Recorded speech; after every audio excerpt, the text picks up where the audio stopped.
Daniel, would you consider yourself a worthy adversary? Of you? Yeah. Yeah.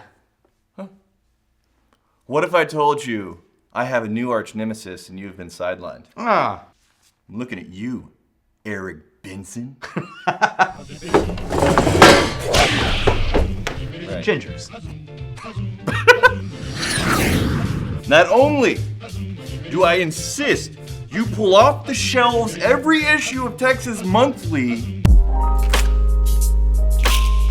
Texas Monthly magazine's got a monthly readership of 2.5 million. Subscriber base of 2.5 million people. Yeah. So they did an article on the Texas whiskey boom, and we're in many places in the article. We're gonna pull back the curtain on a couple of things, and then also just a little one-on-one time. I'll ask everybody else to go watch something else, and I just need a little one-on-one with Benson.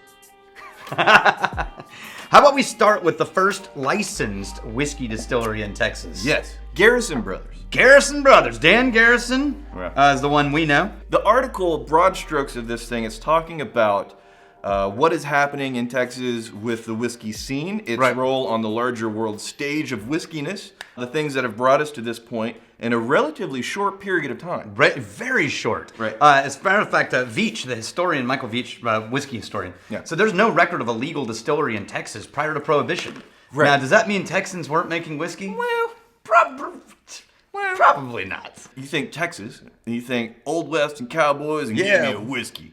Or a sarsaparilla or something. Yeah, sarsaparilla. It's like, surely there has cowboys, to be... they love their sarsaparilla. Surely there has to be some type of deep-seated whiskey tradition. Kentucky dates back to 1700s. Right. New England, that whiskey industry for rye, dates back to 1600s. Yeah. Texas whiskey dates back to 2000s. The aughts. Yeah, we call them, as we in the industry call them, the aughts. Honestly, if I were in another country, in another category, I'd be like, you mother...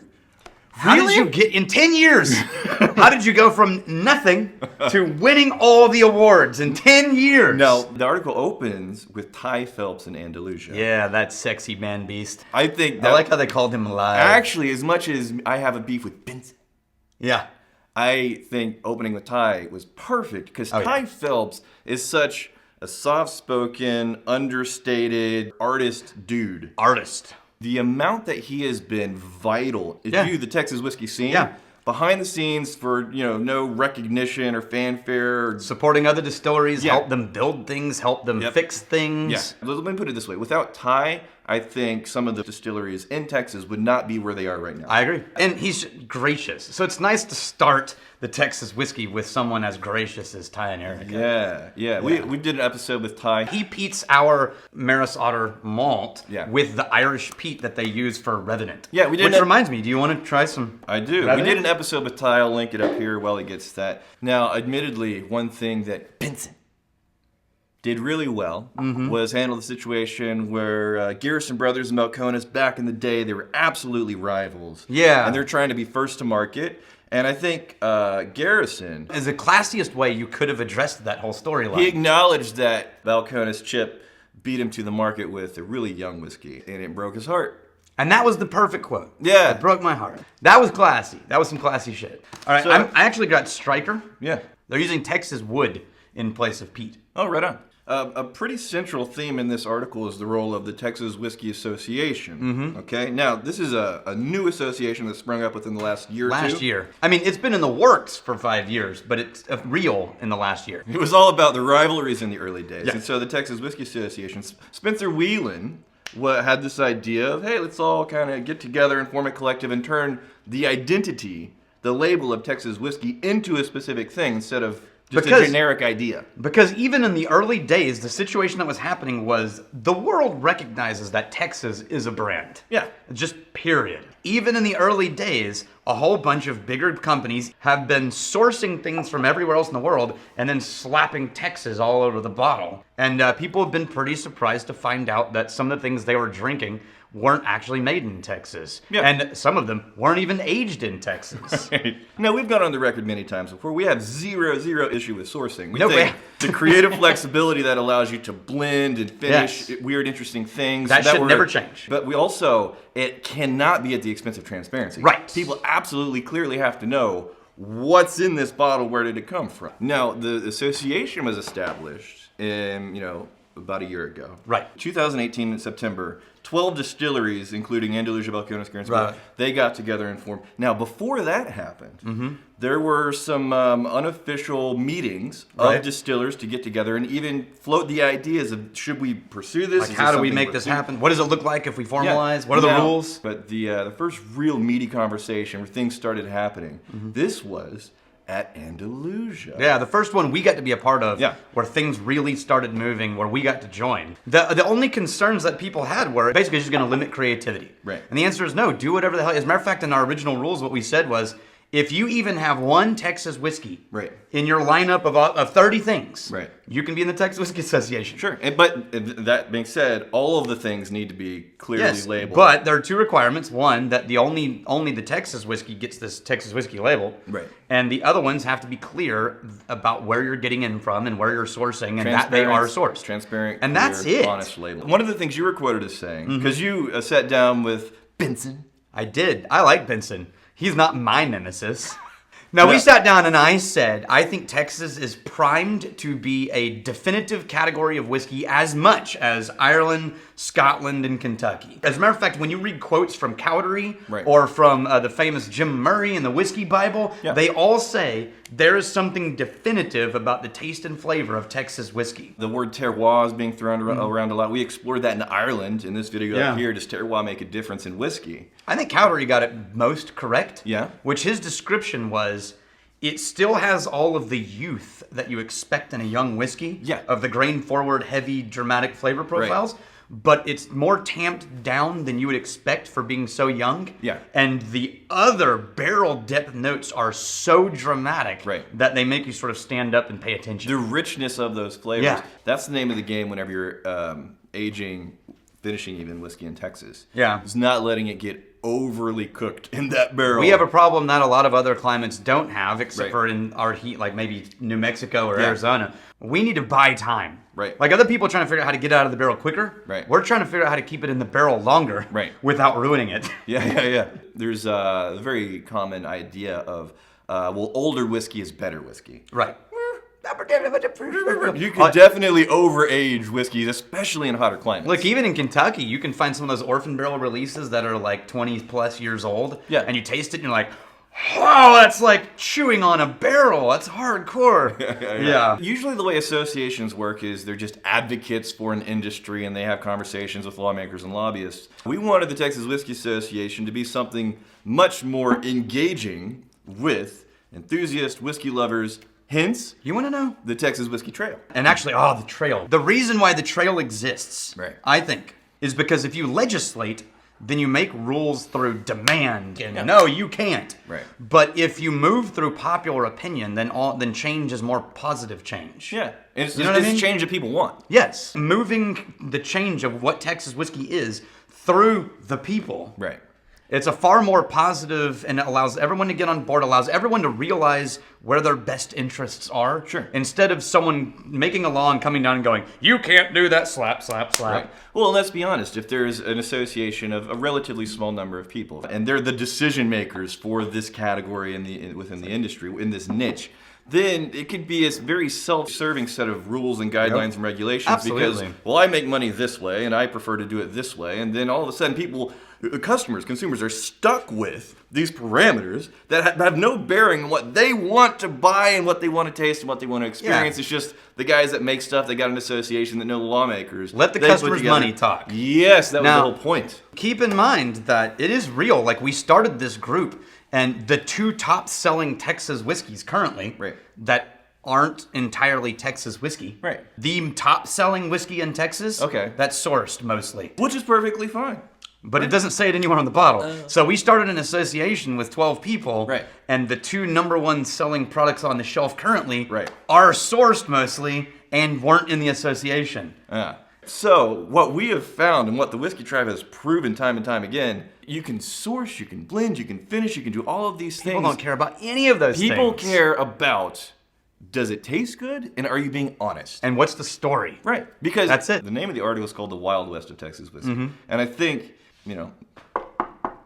we're witnessing the birth of a new whiskey. We really are. I mean, we're 1 decade old. Yeah. That's so young in whiskey history. An entirely new category of whiskey coming into its own if the members of the association can collaborate, keep their shit together, realize the rising tide lifts all boats. I think trying to put guidelines on the health of Texas whiskey when it gets any bigger than it is now, it's going to be like trying to assemble a rocket while it's launching. Yes. And right now, the fires have just been lit. Here's how we define it in the Texas Whiskey Association. So far, yeah. This is the result of the conversation. If you have a whiskey that is mashed, fermented, distilled, barreled, and bottled in Texas, it's a Texas whiskey. All right. The grain can come from anywhere. Sure.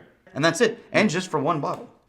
Dude, for us. We fought for that. Right. Because the entire purpose of the Crowder Barrel Whiskey Company was to be able to source and blend and experiment with the community, weird, interesting whiskeys, bottle those things. And we are always going to do that. Yeah. The tribe is not the Texas Whiskey Tribe. The tribe is the entire world of whiskey. What's most exciting about the Texas scene is we are witnessing the birth of a new category. I think. I just poured you 2012's award. This is the whiskey that put Texas on the world map. This, remember the Paris Judgment? Yeah. When California wine beat out all the French wine? We referenced that in the video, The Tasting Truth Snobs Don't Want You to Know. Yes. That's up here. In 2012, Balcones Single Malt won out for London's Best in Glass. Oh. And it beat out all the Scotch, and it was referred to as the Judgment of London. Yeah, the Judgment of London. Right. When Texas Single Malt beat out the rest of the world. Yeah. Yeah, baby. It's a phenomenal whiskey. Let's be fair, though. It was Cameron in here, right? He was giving some context of how large Texas whiskey really is. So Mike Cameron, who was one of the co-founders, I think, of Rebecca Creek, and owns Devil's River Whiskey, and which is a Texas whiskey. Sure.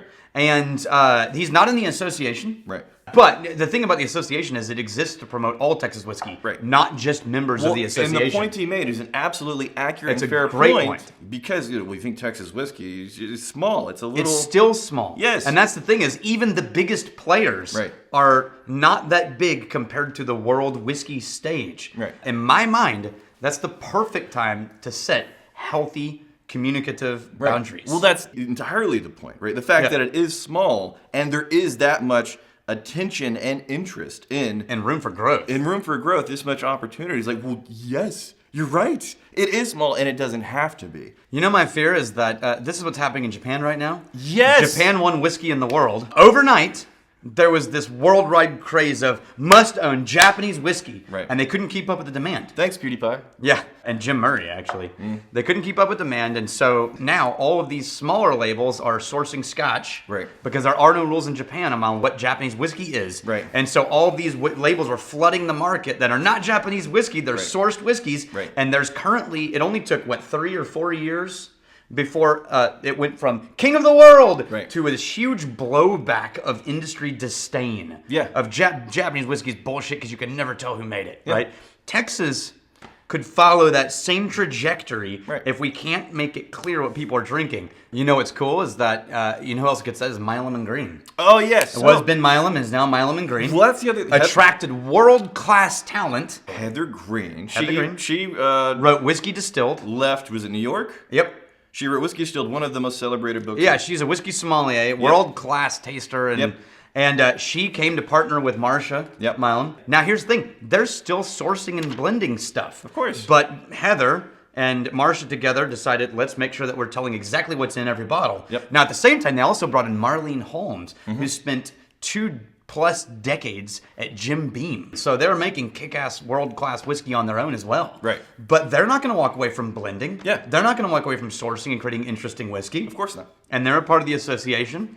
They're just telling you what they blended. If you want to know how creative Texas whiskey can get, this is Iron Roots Icarus. This is a corn whiskey finished in Isla barrels. Licorice Brothers. Yeah, who won Corn Whiskey of the Year they are the in the world. Corn Whiskey Wizards, Several years.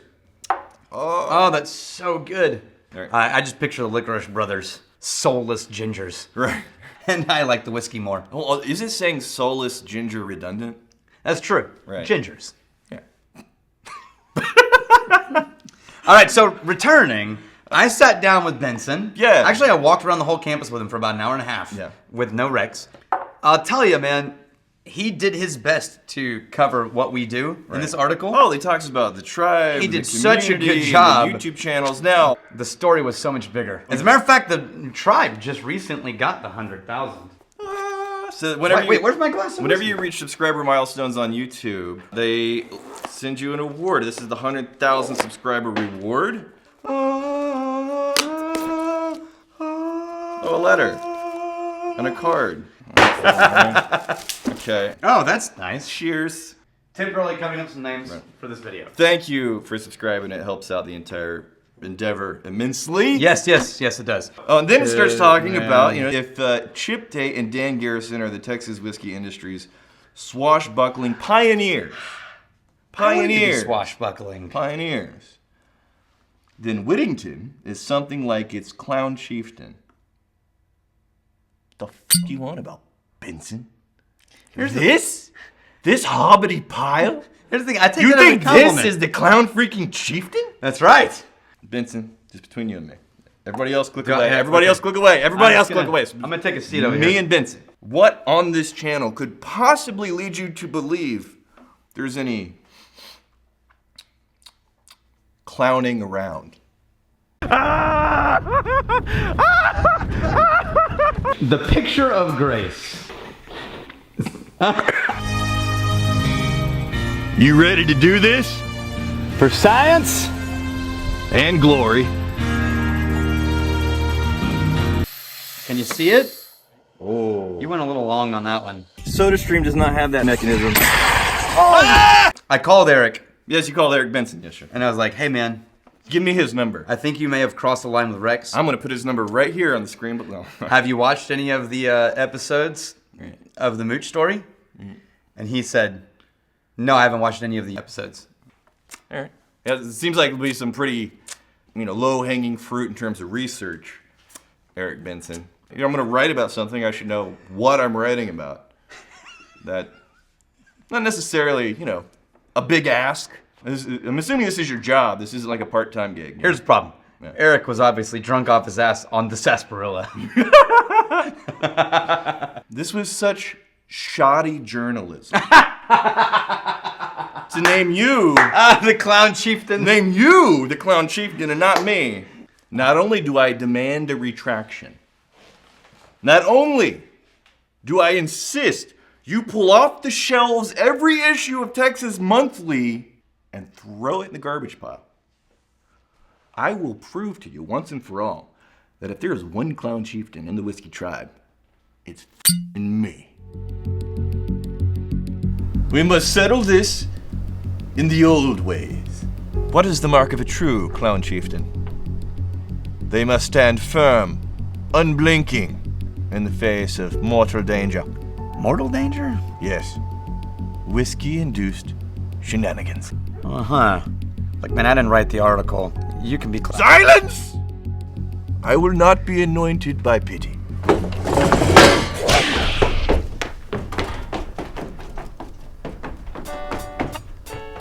All right, well, Rex is off running through the woods, and there is something I wanted to update you on. So, a few years back, we got the government to pass a massive tax cut for craft distilleries on their federal taxes. But instead of passing it as a law, they pass it as a temporary measure for 2 years. And if they don't renew it again at the end of this year, then all of the distillery taxes for all the craft distilleries in the US go up over 600%. Now, this affects every distillery in the US, not just craft, but especially craft. I mean, that's the difference between an employee and not an employee. And keep in mind that if it doesn't get passed as a permanent law, you can definitely expect to see significantly higher prices on craft whiskey. If you would like to get behind the grassroots solution of letting all the lawmakers know that we desperately need to keep this tax cut, then click on the link that's down in the description of this video. It will automatically take you to fill out a form and put all your information in and send a letter to the lawmaker in your region. And we would be greatly appreciative And so would your pocketbook in the long run. All right, here we go. Is that a, Yes, it's my warrior's top knot. Are you ready, Daniel? Ready as I'll ever... Are you wearing... Yeah, warrior's face paint. That's getting pretty Why are you wearing a clown? Nose armor? Yeah, made red by the blood of my enemies. What are we doing here? This is the duel for clown chieftainship. You know, you wouldn't ask these questions if you were more familiar with the old ways. Well, I've read about the old ways. From what I remember, the challenger goes second. First to blink loses.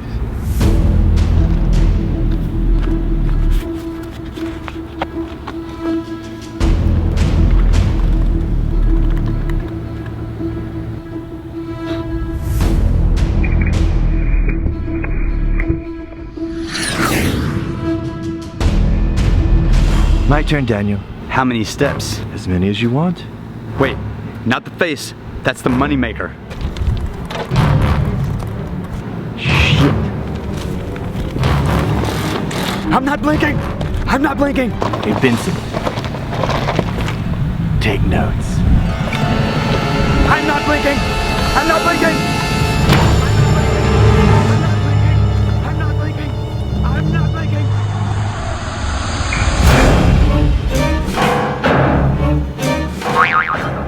Oh! What happened?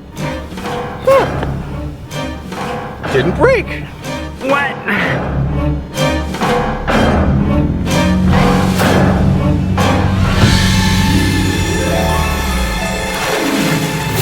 You filled it with cast-strength whiskey! I'm the clown chieftain now. It burns!